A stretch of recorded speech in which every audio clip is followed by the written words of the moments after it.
नमस्ते दोस्तों, स्वागत है हमारे YouTube चैनल मेरी कहानियां चैनल पर। मेरी शादी की पहली रात को मेरे पति राहुल ने मुझसे पूछा, मुझसे प्यार करती हो सानिया? मैंने हल्की मुस्कान के साथ कहा, हाँ। फिर उसने गहरी नजरों से मुझे देखते हुए कहा, क्या तुम मेरे प्यार की गहराई को सह सकोगी? मैंने बिना ज्यादा सोचे हल्के से सिर हिलाकर हामी भर दी, लेकिन मुझे इस बात का अंदाजा नहीं था कि उसके इस प्यार का असली मतलब क्या होगा।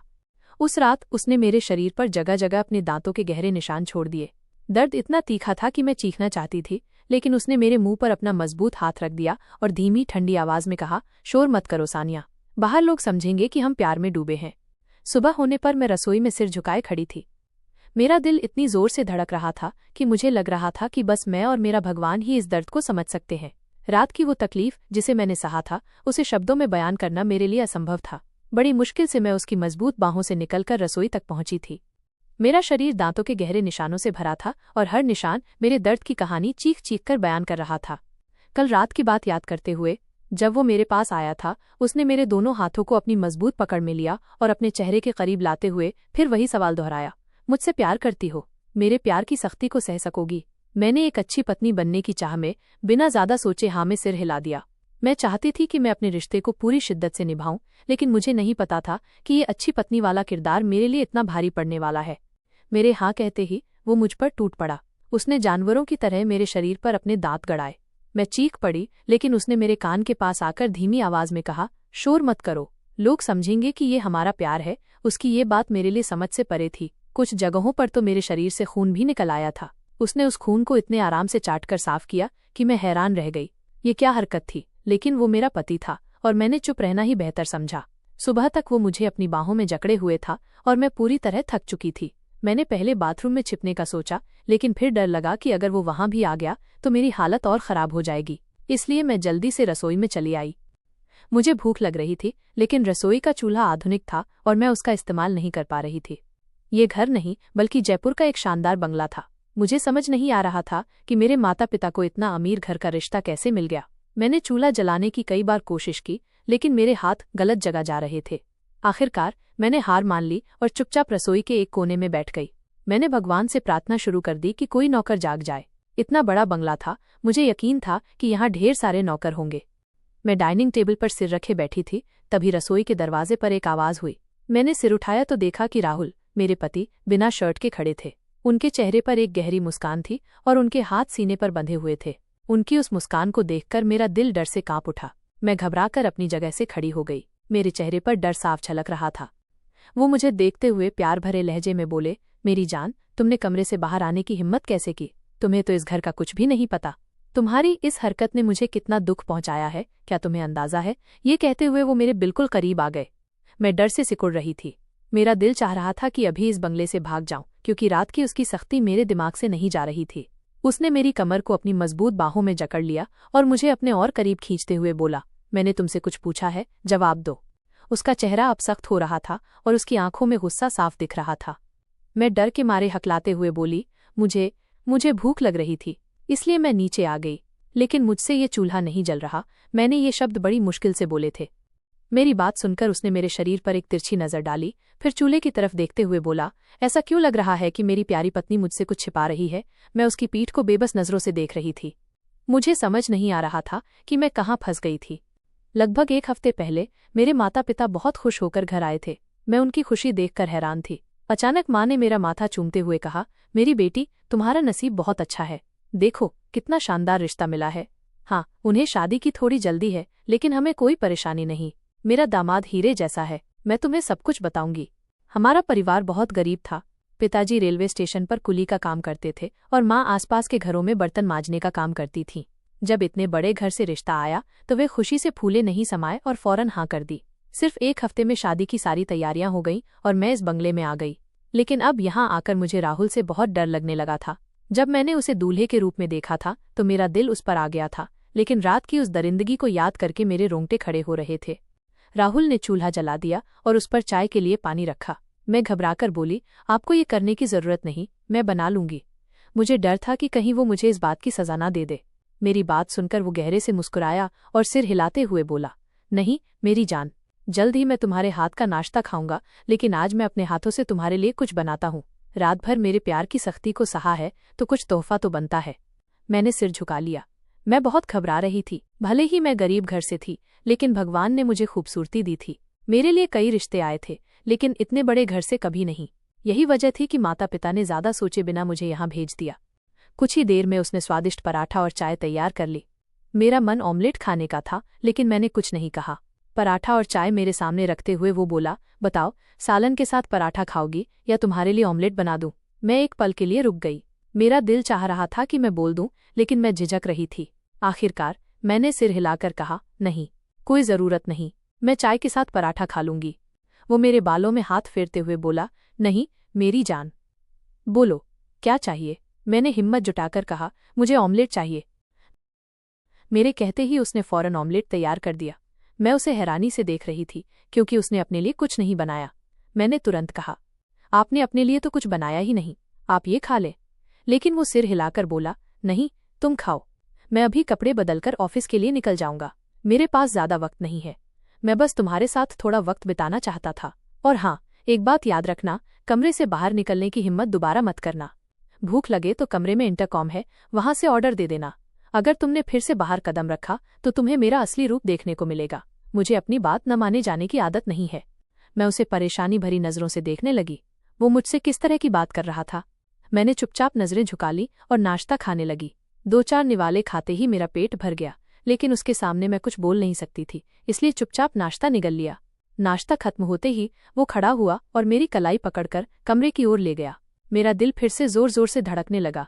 मुझे डर था कि कहीं वो फिर वही क्रूरता न दोहराए, लेकिन शुक्र था कि कमरे में आने के बाद वो मुझे छोड़कर बाथरूम चला गया। मैंने राहत की सांस ली। कुछ देर बाद वो बाथरूम से तौलिया लपेटे हुए बाहर आया। मुझे शर्मिंदगी हुई और मैंने फौरन सिर झुका लिया। वो हंसते हुए बोला, अब क्या शर्म? रात में तो सारा पर्दा हट चुका है। मेरे गाल लाल हो गए। वो फिर हंसते हुए बोला, तुम शर्मा रही हो? मुझे सचमुच हैरानी हो रही है। रात भर मैंने तुम्हें अपने प्यार में भिगोया और फिर भी तुम शर्मा रही हो। मैंने कुछ नहीं कहा, बस चुपचाप उसकी बात सुन ली। थोड़ी देर बाद वो कपड़े पहनकर मेरे सामने खड़ा हो गया। काले सूट में वो बहुत आकर्षक लग रहा था, लेकिन कोई भी उसके इस खूबसूरत चेहरे के पीछे की सच्चाई नहीं जानता था। अचानक वो मेरी ओर झुका और बिना कुछ सोचे उसने मेरी गर्दन में अपने दांत गड़ा दिए। मैं दर्द से तड़प उठी। मैंने उसकी पीठ पर मुक्के मारे ताकि वो मुझे छोड़ दे, लेकिन वो ऐसा हो गया जैसे उसे कोई फर्क ही न पड़ता हो। और फर्क पड़ता भी कैसे? मैं एक कमजोर लड़की थी और वो एक तगड़ा आदमी जिसके शरीर से साफ पता चलता था कि वो जिम में घंटों बिताता है। उसने अपनी मर्जी से मुझे छोड़ा। मेरी गर्दन से निकला खून उसके होठों पर लगा था। वो एक मुस्कान मेरी ओर फेंककर बाहर चला गया। मैंने फौरन अपनी गर्दन को दबाया और बाथरूम जाकर उस जगह को धोया। मुझे समझ नहीं आ रहा था कि ये आदमी मेरे साथ क्या करना चाहता था। मैं चुपचाप बिस्तर पर बैठकर रोने लगी। मुझे खुद पर गुस्सा आ रहा था कि मैंने अपने माता पिता से ये क्यों नहीं कहा कि इस लड़के की पूरी जांच कर ले। वो कैसा है, कहाँ उठता बैठता है, अमीर है, लेकिन उसका स्वभाव कैसा है। लेकिन मैं शायद लालच में आ गई थी। माता पिता की खुशी और इस बंगले की बात सुनकर मैं भी सपनों में खो गई थी। मैंने सोचा था कि मेरी जिंदगी ऐशो आराम से भर जाएगी, लेकिन अब इस दरिंदगी को झेलकर मेरे होश उड़ चुके थे। मैं मन ही मन सोचने लगी कि मेरे पिताजी इससे कहीं बेहतर हैं। भले ही वे 2 वक्त की रोटी बड़ी मुश्किल से जुटा पाते हों, लेकिन माँ को कभी इतनी तकलीफ नहीं दी। अमीर आदमी के साथ रहना भी इतना आसान नहीं। उसकी अजीब अजीब इच्छाएं होती हैं जिन्हें एक पत्नी को पूरा करना पड़ता है। काफी देर तक मैं रोती रही। अचानक मेरे पास रखा इंटरकॉम जोर जोर से बजने लगा। मैंने परेशान होकर उसकी ओर देखा। मुझे समझ नहीं आ रहा था कि इसे उठाऊं या नहीं, लेकिन फिर मैंने हिम्मत करके रिसीवर उठाया। तभी राहुल की भारी आवाज मेरे कानों से टकराई। किस खुशी में आंसू बहा रही हो? ऐसा क्या जुल्म कर दिया मैंने कि तुम ऐसे रो रही हो जैसे मैं मर गया हूँ? उसकी बात सुनकर मेरा दिल दहल गया। मैंने चारों ओर नजरें घुमाई। उसे कैसे पता चला कि मैं रो रही हूँ? मैं कुछ कहती इससे पहले वो फिर बोला, एक बात याद रखना सानिया, तुम पर मेरी नजर 24 घंटे रहती है। अगर मैंने तुम्हारी आंखों में एक भी आंसू देखा तो तुम्हारी खैर नहीं। मैं डर के मारे सिर हिलाकर जी बोली और रिसीवर रख दिया। अब मैं पूरी तरह से हार चुकी थी। मैं चारों ओर इस तरह नजरें घुमा रही थी जैसे मैं अपने ही कमरे में किसी चोर की तरह थी।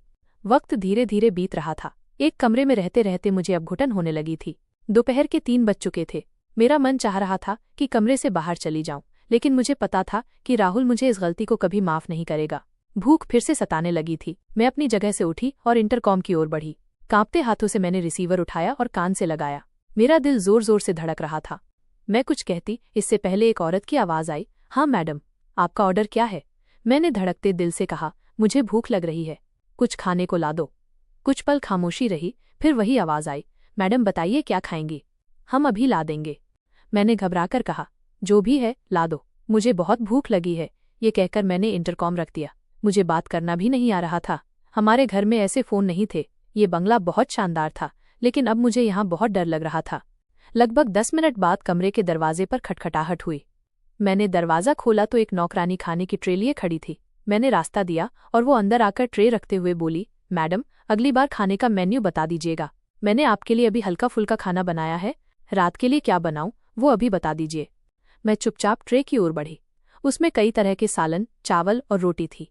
मैंने भगवान का शुक्रिया अदा किया और नौकरानी से बोली, रात में भी यही ठीक है, आपको परेशान होने की जरूरत नहीं। ये कहकर मैं खाना खाने लगी। खाना खाने के बाद मुझे अचानक नींद आने लगी। इतनी तेज नींद कि मैं खुद हैरान थी। अभी कुछ देर पहले मैं ठीक थी। मैंने ट्रे को आगे सरकाया, पानी पिया और बिस्तर पर लेट गई। नींद के झोंके इतने तेज थे कि मुझे पता ही नहीं चला कि कब मैं नींद की दुनिया में चली गई। जब मेरी आंख खुली तो मैं अचानक परेशान होकर उठ बैठी। मैं उस बिस्तर पर नहीं थी जहां मैं सोई थी।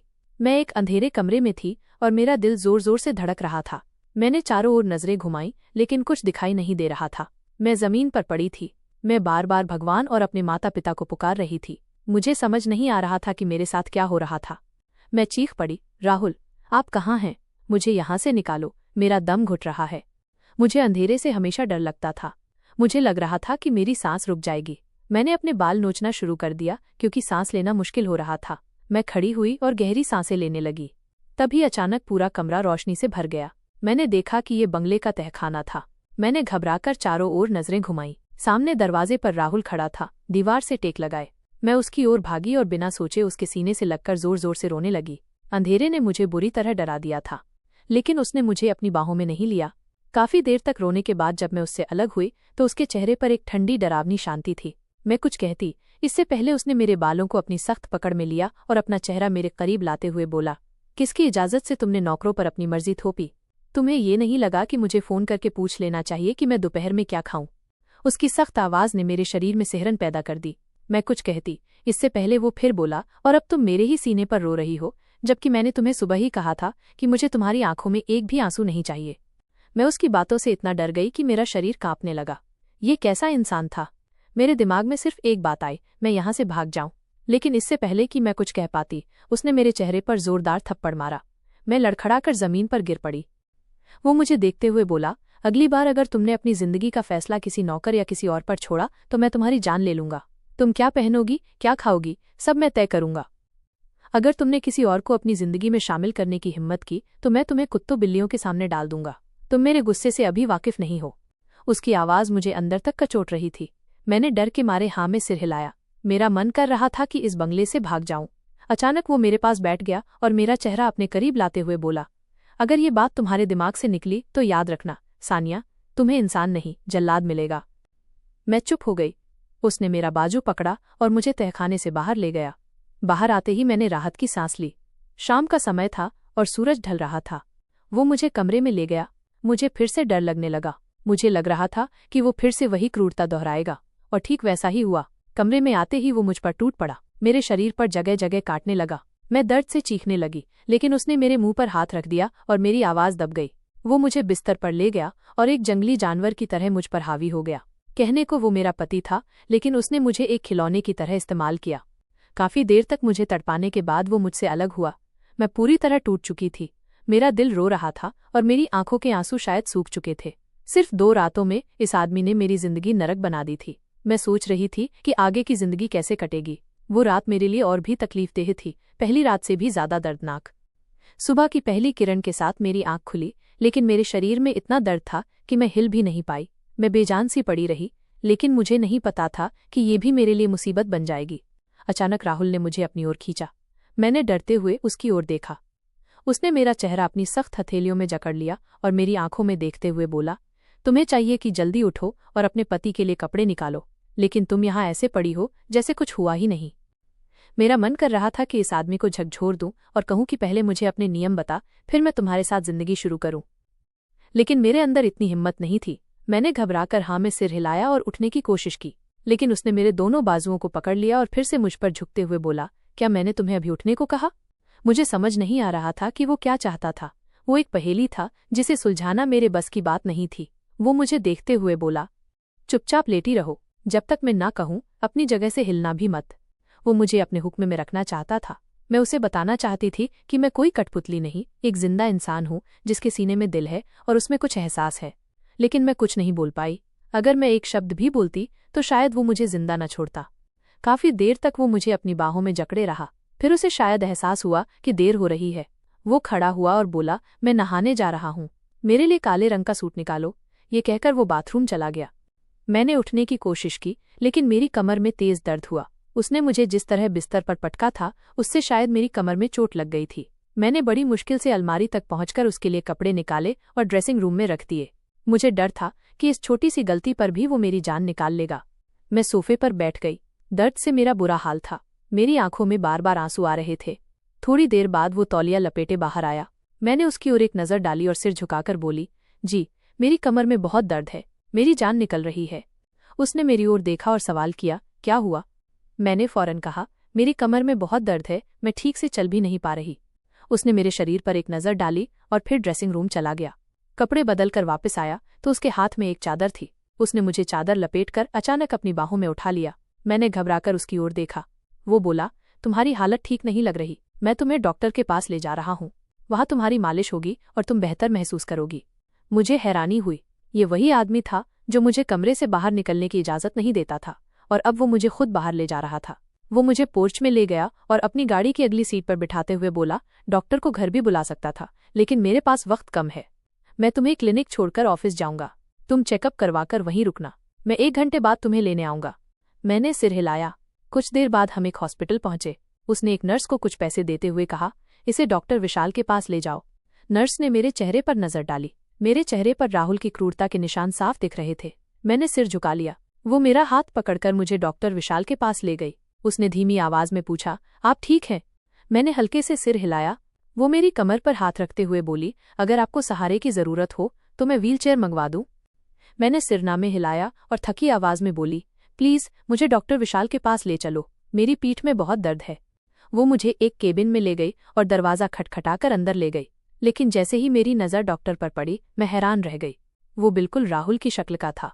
मैंने एक नज़र नर्स की ओर देखा और दूसरी नज़र उस डॉक्टर की ओर जो मुस्कुराते हुए मुझे देख रहा था। वो अपनी जगह से खड़ा हुआ और मेरी ओर आया।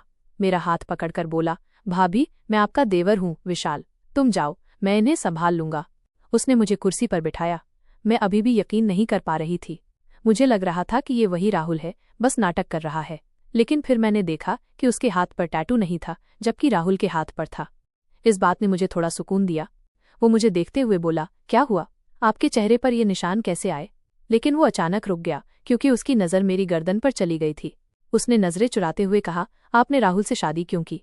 उसके सवाल ने मेरे दिल को छू लिया। मैंने गहरी सांस ली और मेरी आंखें भर आईं। मैं नहीं जानती थी कि वो ऐसे होंगे। मैंने कांपती आवाज में कहा, माता पिता को लगा कि ये रिश्ता मेरे लिए सबसे अच्छा होगा। हम गरीब थे, इतना बड़ा बंगला, इतनी दौलत, सबको लगा कि मेरी जिंदगी संवर जाएगी। लेकिन अब मेरी आवाज टूट गई। विशाल चुपचाप मेरी बात सुन रहा था। उसकी आंखों में एक अजीब सी उदासी थी।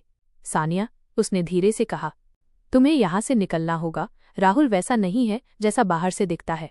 मैं उसका भाई हूँ और मैं उसकी हरकतों को जानता हूँ। वो खतरनाक है। मेरे दिल में डर और उम्मीद का मिश्रण उमड़ने लगा। लेकिन मैं कहाँ जाऊं? मैंने हकलाते हुए पूछा। मेरे पास कुछ भी नहीं है। माता पिता ने मुझे यहाँ भेज दिया और अब मैं इस जाल में फंस गई हूँ। विशाल ने मेरे कंधे पर हाथ रखा और कहा, तुम अकेली नहीं हो, मैं तुम्हारी मदद करूंगा, लेकिन तुम्हें हिम्मत दिखानी होगी। राहुल को तुम्हारी हर हरकत की खबर रहती है। हमें बहुत सावधानी से काम करना होगा। मैंने पूछा, आप उससे डरते नहीं? वो मुस्कुराया और बोला, डरता हूँ, लेकिन मैं उसका भाई हूँ। मैं उसकी कमजोरियां जानता हूँ, और सबसे बड़ी बात, मैं नहीं चाहता कि तुम्हारी जिंदगी बर्बाद हो। उसने अपनी जेब से एक कागज निकाला और मेरे हाथ में थमाते हुए बोला, ये मेरा निजी नंबर है, इसे छिपाकर रखो। जब भी तुम्हें लगे कि तुम खतरे में हो, मुझे फोन करना। मैंने कागज को अपने दुपट्टे में छिपा लिया और सिर हिलाया। मेरे मन में एक छोटी सी उम्मीद जगी थी।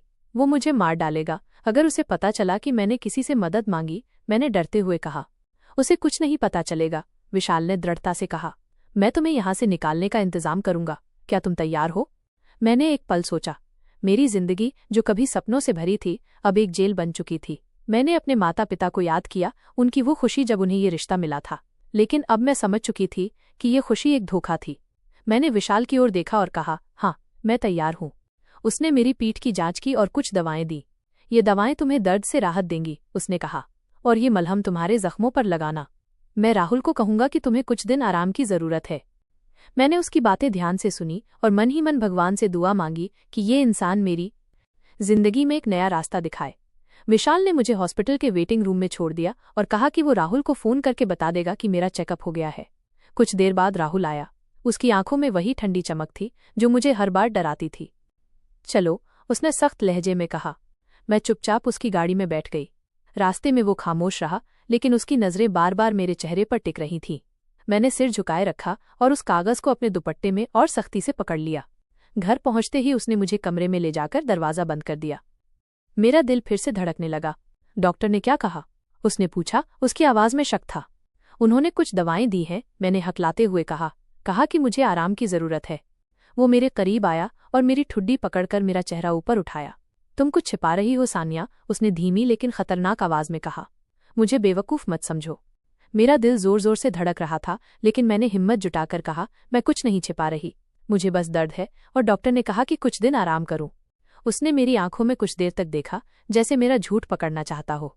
फिर उसने मुझे छोड़ दिया और बोला, ठीक है, आराम करो, लेकिन याद रखना मेरी नज़र तुम पर है। वो कमरे से बाहर चला गया और मैंने राहत की सांस ली। मैंने उस कागज को अपने तकिए के नीचे छिपा दिया। उस रात मैंने विशाल को फोन करने का फैसला किया। इंटरकॉम उठाकर मैंने कांपते हाथों से उसका नंबर डायल किया। कुछ सेकंड बाद उसकी आवाज आई, सानिया, तुम ठीक हो? मुझे यहां से निकलना है, मैंने फुसफुसाते हुए कहा। मैं और नहीं सह सकती।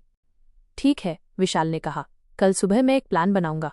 तुम बस सुबह 10 बजे तक तैयार रहना, मैं तुम्हें लेने आऊंगा। लेकिन बहुत सावधान रहना, राहुल को कुछ पता नहीं चलना चाहिए। मैंने हाँ में सिर हिलाया, हालांकि वो मुझे देख नहीं सकता था। उस रात मैं सो नहीं पाई। मेरा मन डर और उम्मीद के बीच झूल रहा था। सुबह होने तक मैंने अपने कुछ जरूरी सामान एक छोटे बैग में रख लिए। मैंने अपने माता पिता को याद किया और सोचा कि अगर मैं उनसे मिलने गई तो राहुल मुझे वहां भी ढूंढ लेगा, लेकिन मुझे अब अपनी जिंदगी वापस चाहिए थी।